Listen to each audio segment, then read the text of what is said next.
કાગળ લેવાનો, એમાં પછી માંડવીના દાણા નાખવાના, પછી કાગળને વાળી દેવાનો,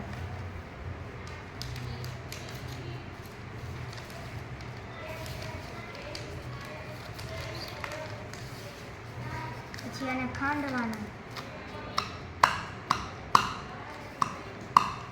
એ આપણે ધ્યાન રાખવાનું કે કાગળ પર તૂટી ન જાય. પછી કાગળ ખોલવાનું. ત્યાં આપણે જોવાનું કે તેલના ડાઘા પડ્યા છે કે નહીં. પડ્યા હોય ને તો આમાં ડાઘા પડ્યા છે તો આમાં ચરબી હાજર છે. જેમ કે બદામ, સૂર્યમુખીના બીજ, બદામ, માંડવીના દાણા, કપાસ, એમાં ચરબી હાજર હોય છે. એમાં તેલના ડાઘા પડે તો એમાં ચરબી હાજર હોય. સૌથી પહેલાં આપણે એક વાટકીમાં બાફેલ ભાત લેવાના છે. એમાં થોડાક આયોડીનના ટીપા નાખવાના છે. હવે તમે આમાં જોઈ શકો છો કે આમાં ભૂરો કે કાળો રંગ થઈ ગયો છે.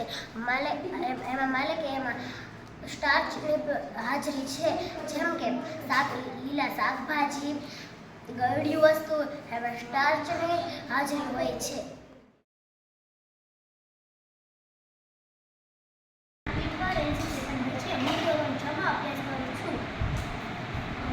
પહેલાં આપણે કસ્ટર્ડ લઈશું, એમાં થોડી